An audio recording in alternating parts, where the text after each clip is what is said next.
Hello दोस्तों, आप सभी का स्वागत है हमारे चैनल दुर्गेश टेक साइंस में। आज मैं एमबी के बारे में बात करने वाला हूं। जी हां, आपने सही सुना, वही एमबी जो आप इंटरनेट के समय इस्तेमाल करते हैं। लेकिन क्या आपको इन दोनों में डिफरेंस पता है? अगर नहीं पता है तो आज मैं इस वीडियो में पूरी डिटेल में एक्सप्लेन करने वाला हूँ और ये भी बताऊँगा कि इन दोनों का क्या काम है और दोनों में क्या अंतर है। तो चलिए वीडियो को शुरू करते हैं।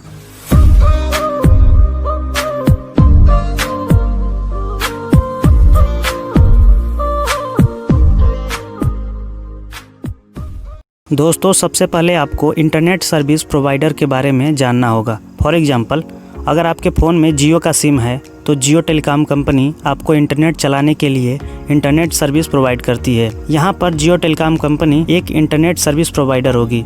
जो कंपनी इंटरनेट सर्विस प्रोवाइड करती है वह इंटरनेट सर्विस प्रोवाइडर कहलाती है। जैसे और भी कंपनियां हैं, एयरटेल, बीएसएनएल एक्सेट्रा। दोस्तों, बहुत से लोगों को अपने इंटरनेट प्रोवाइडर से यह शिकायत रहती है कि जो स्पीड बताते हैं वह स्पीड कभी हमें मिलती नहीं है। इस सिचुएशन में आप इन दोनों एमबी को एक ही से कंपेयर कर रहे होते हैं। टेलीकॉम कंपनियां इंटरनेट की स्पीड के लिए पहले वाले एमबीपीएस का इस्तेमाल करती हैं, जबकि डेटा स्टोरेज के लिए दूसरे नंबर के एमबीपीएस का इस्तेमाल किया जाता है। एमबीपीएस का पूरा नाम मेगाबिट पर सेकेंड होता है। वहीं डेटा स्टोरेज के लिए एमबीपीएस का पूरा नाम मेगाबाइट पर सेकेंड होता है।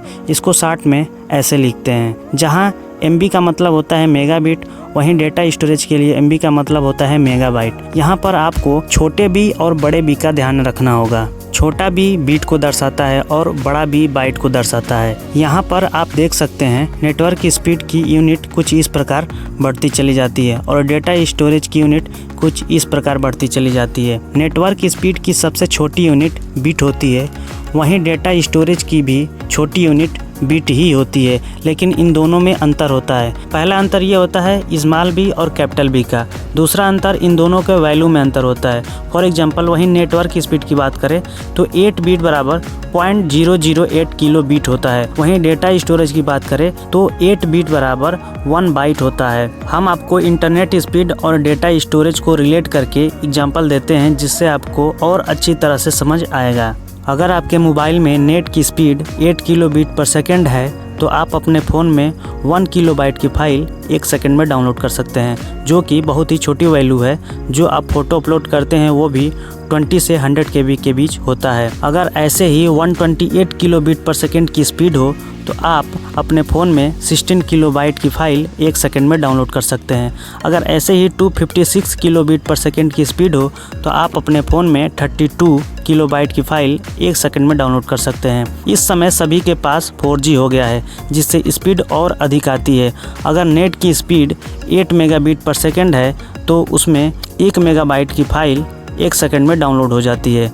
अगर नेट की स्पीड 16 मेगाबिट पर सेकेंड है तो उसमें 2 मेगाबाइट की फ़ाइल 1 सेकंड में डाउनलोड हो जाती है। अगर आप प्ले स्टोर से कोई ऐप्स डाउनलोड कर रहे हैं, अगर उस ऐप की साइज़ 4 MB है, उस समय आपके फ़ोन में नेट की स्पीड 32 मेगाबिट पर सेकेंड हो तो आप 4 MB की ऐप को 1 सेकंड में डाउनलोड कर सकते हैं। दोस्तों, आप लोगों ने नोटिस किया होगा कि बार बार हम नेटवर्क स्पीड वर्ड का इस्तेमाल कर रहे हैं। यहाँ पर नेटवर्क स्पीड को टेक्निकल लैंग्वेज में डेटा ट्रांसफ़र रेट भी कहते हैं। दोस्तों, आपके मन में एक सवाल ज़रूर आ रहा होगा कि जब हम लोगों के पास 4G नेटवर्क है फिर भी स्पीड कम क्यों आती है?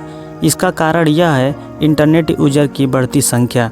अगर आपकी नेट की स्पीड 8 मेगाबिट पर सेकेंड दे रहा हो, अगर 3 यूजर्स और आ जाए तो नेटवर्क की स्पीड 4 भागों में डिवाइड हो जाती है, यानी चारों को 2-2 मेगाबिट पर सेकेंड की स्पीड मिलने लगती है, जिससे स्पीड कम हो जाती है।